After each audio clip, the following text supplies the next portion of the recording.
we go out to the audience. Does anybody have any questions? Yes, sir.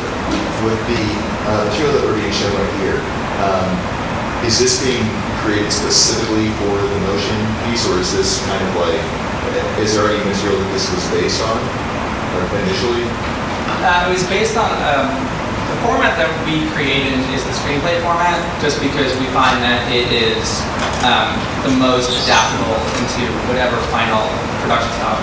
So this started as a screenplay, and then it was created to have both a comic book and an illustrated film made at the same time. So this one and Sky Killer and Black Sky are projects where they're created from the get-go with that in mind. For Ben, is this Black Sky something specifically you felt would lend itself well to the new medium, or why? Yeah, pretty much. Why not translate some of your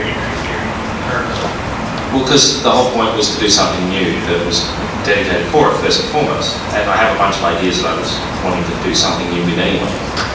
I can make a comic anytime I want, really. I'm lucky enough to have that ability. To physically do it, yes, I can do that. But to have it put out there, I can do that too.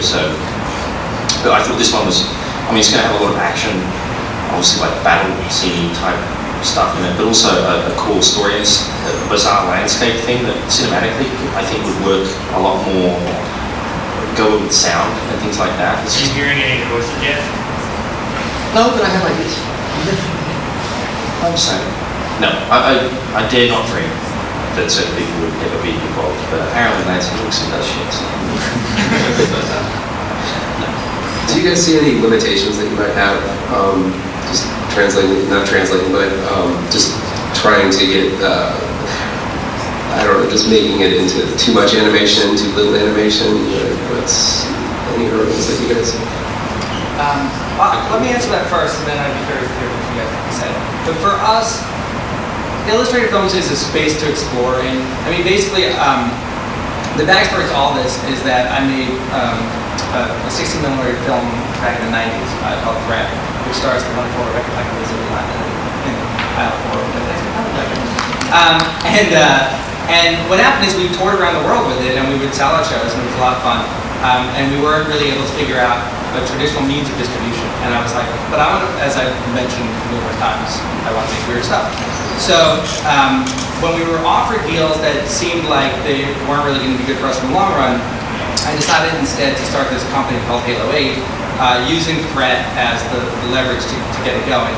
Basically building an independent film company on the model of an independent record company and how that works, and using DVDs basically like CDs. And the idea was to use this as a laboratory to experiment with different ways of making, stuff that we think is cool and figuring out how to get it done in a way that is sustainable so that we're not, mortgaging our houses. We're making stuff that, if the audience thinks it's cool, then it'll sell enough that we can just make another one with that money. And so illustrated films is part of that. It's a laboratory to play around in. So there's nothing there's no limitations to it because we're just going to keep playing around. We're already, playing around with, well, can we work motion capture into this? Can we start using green screen without changing, what we're doing here and just open it up in different ways? Because it's already, it's not cool to say multimedia anymore because it's not the 90s, but it's already multimedia. And, I want to do, it's all convergent. It's this convergence of synergy. And we're playing around now with, well, can we do these things in 3D? Like, it's a 2D image, but we can fuck with it and make the viewing experience 3D, because now Avatar is going to convince all of us to be jackasses and put 3D TVs on our credit cards. So if you're going to buy it, we might as well give you something that's going to zap out at you. So I don't see limitations because we're just going to try and keep innovating as the technology becomes available to us. But do you guys see limitations in? No, I want to know what the limitations are. I don't see limitations, so I want to try drawing things specifically, knowing that they're going to be potentially moving, and how best to do that. I've been told I've had a few things converted to various little things on various little platform things, apart from Dead Space. But I've been told that my style is pretty easy to animate. I don't know why. This is what I've been told. So I'm very keen to work with that and sort of really take into that into account and stuff. So the whole process interests me. Any other questions? Yes. This one's for Brian. I just added to know, seems as though you did the Dead Space motion comic. Well, I didn't do the Dead Space motion comic, I did the comic. And Well, they, yeah, I'm they sorry. later on turned into that. They didn't tell me they were going to do that. I found out that they were doing it when they were doing it, so. Did you get a chance to play? No problem. Did you get a chance to play the game? Yeah. And can we look forward to more work from you, seeing as though another Dead Space is I possibly would say yes, maybe, but I'm not really. It hasn't been finalised yet. But yeah, they want me to do some more stuff too, the new stuff. But I can't really say much more than that. So I'm playing it by ear right now. I'll know. I'll tell people when I know. So. So a question about Medusa. Is that painting or is that the style of I'm sorry? FJ was talking while you were asking.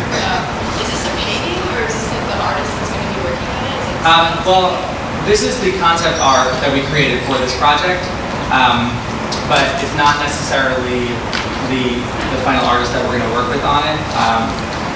But she's an awesome artist, and we wanted to do it in that style. But right now we're still at the early conceptual phase with it, and I think it'll be so much fun to like play with those snakes. That'll be awesome animation.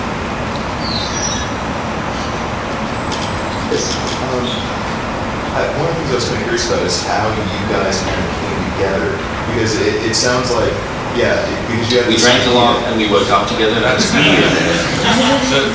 we were spooning. The true story is we went to college together until he got kicked out, and then the other true story is he and I met in Hawaii, and then we got really drunk in New York, though we didn't wake up together. And next time, no, there's plenty of time. And all around the same time is I hadn't seen him in years. I'm just giving the really sort of boring version of the story. And he said, "This is what I'm doing," and I always sort of peripherally knew what he was doing. And he said, "I'm looking to do this," and I went, "Oh, you know who gets this kind of thing and be great for this? Him." And literally, that's how it happened over the last 6 months. And this all started when we met, in a pool in Hawaii. I'm not kidding. Pool bar. In a pool bar in Hawaii. Was it? We were at the same wedding. And then literally about 3-4 months ago, the three of us we were both in LA. I live in New York, but I was in LA and we drove down to meet with him, and he showed up with that piece of art, the Black Sky. We went, "Yep, that's it." Oh, I should do that more often then. Just keep artwork on you at all times. By the way, But it just lent itself to what we had been talking about, trying to do something. So it all came together very easily. Another, if you're interested in the broader team as well, the dearly departed Tim Seeley was brought to my attention with my dear friend Mark Miller at the San Diego Comic Con, where he was doing a panel on horror film and comics? Yeah. And I was included as a panelist on that, and as was Tim Seeley. And I lathered like a spaz for however long they gave me about illustrated films and God Killer, and then afterwards, Tim came up to me and was like, "You're into really weird shit. I have this thing of Jesus killing vampires." Who better to bring it to? Yeah. So, and that was thanks to Mark.